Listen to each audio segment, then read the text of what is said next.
Hello दोस्तों, आज आए थे हम वोल्टास की वॉशिंग मशीन को चेक करने के लिए।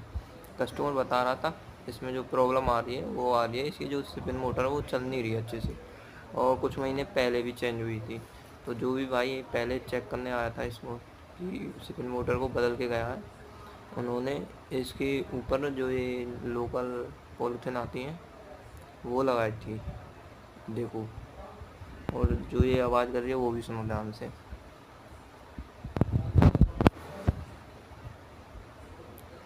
जो ये आवाज़ आ रही है ना, ये आ रही है इसकी जो सापट होती है वो ख़राब हो गई है।